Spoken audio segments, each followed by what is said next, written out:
Hello students, आज हम पढ़ेंगे लेसन नंबर 5 चिट्ठियों की अनूठी दुनिया।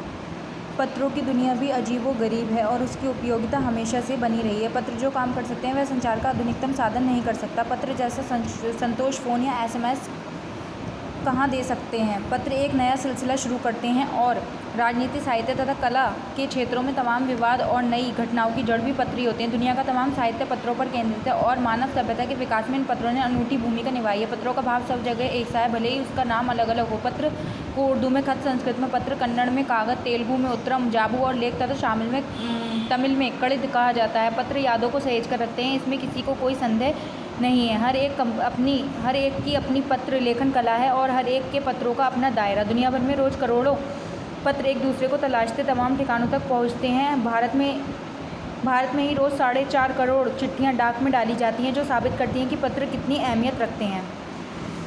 पंडित जवाहरलाल नेहरू ने सन 1953 में सही कहा था, हजारों साल तक संचार का साधन केवल हरकरे रनर्स या फिर तेज घोड़े रहे हैं। उसके बाद पहिए आए पर रेलवे और तार से भारी बदलाव आया। तार ने रेलों से भी तेज गति से संवाद पहुंचाने का सिलसिला शुरू किया। अब टेलीफोन, वायरलेस और आगे रेडार, दुनिया बदल रहा है। पिछली शताब्दी में पत्र लेखन ने एक कला रूप ले लिया। डाक व्यवस्था के सुधार के साथ पत्रों को सही दिशा देने के लिए विशेष प्रयास किए गए। पत्र संस्कृति विकसित करने के लिए स्कूली पाठ्यक्रमों में पत्र लेखन का विषय भी शामिल किया गया। भारत ही नहीं, दुनिया के कई देशों में ये प्रयास चले और विश्व डाक संघ ने अपनी ओर से भी काफ़ी प्रयास किए। विश्व डाक संघ की ओर से 16 वर्ष से कम आयु वर्ग के बच्चों के लिए पत्र लेखन प्रतियोगिताएं आयोजित करने का सिलसिला सन 1962 से शुरू किया गया। ये सही है कि खासतौर पर बड़े शहरों और महानगरों में संचार साधनों के तेज विकास तथा अन्य कारणों से पत्रों की आवाजाही प्रभावित हुई है, पर देहाती दुनिया आज भी चिट्ठियों से ही चल रही है। फैक्स, ईमेल, टेलीफोन तथा मोबाइल ने चिट्ठियों की तेज़ी को रोका है, पर व्यापारिक डाक की संख्या लगातार बढ़ रही है। जहाँ तक पत्रों का सवाल है, अगर आप बारीकी से उसकी तह में जाएं तो आपको कोई ऐसा व्यक्ति नहीं मिलेगा जिसने कभी पत्र ना लिखा या लिखवाया हो या बेसब्री से पत्र का इंतजार न किया हो। हमारे सैनिक तो पत्रों का जिस उत्सुकता से इंतज़ार करते हैं उसकी कोई मिसाल ही नहीं। एक दौर था जब लोग पत्रों का महीनों इंतज़ार करते थे, पर अब वह बात नहीं। परिवहन साधनों का विकास ने दूरी बहुत घटा दी है। पहले लोगों के लिए संचार का इकलौता साधन चिट्ठी ही था, पर आज और भी साधन विकसित हो चुके हैं। आज देश में ऐसे लोगों की कमी नहीं जो अपने पुरखों की चिट्ठियों को सहेजकर और संजोकर विरासत के रूप में रखे हुए हैं, या फिर बड़े बड़े लेखक, पत्रकारों, उद्यमी, कवि, प्रशासक, सन्यासी या किसान। इनकी पत्र रचनाएं अपने आप में अनुसंधान का विषय हैं।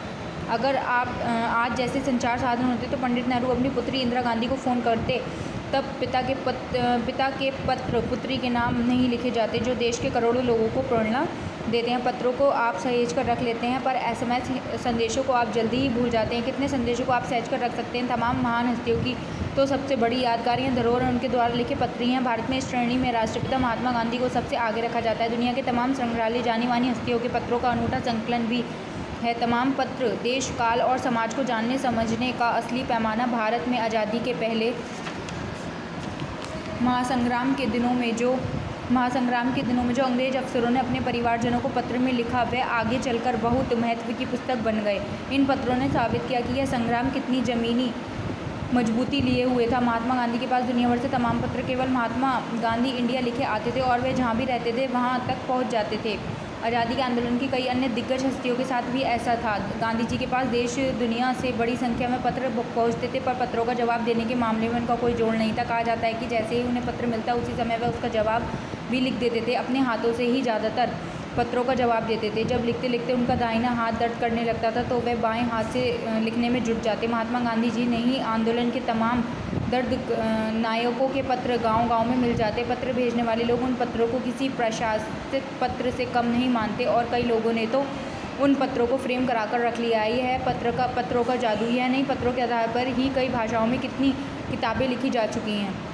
वास्तव में पत्र किसी दस्तावेज से कम नहीं है। पंत के 200 पत्र, बच्चन के नाम और निराला के पत्र हमको लिखियो कहाँ हैं, तथा पत्रों के आईने में दयानंद सरस्वती समेत कई पुस्तकें आपको मिल जाएंगी। कहा जाता है कि प्रेमचंद्र खास तौर पर नए लेखकों को बहुत प्रेरक जवाब देते थे तथा पत्रों के जवाब में वह बहुत मुस्तैद रहते थे। इसी प्रकार नेहरू और गांधी को लिखे हुए गए रविन्द्रनाथ टैगोर के पत्र भी बहुत प्रेरक हैं। महात्मा और गांधी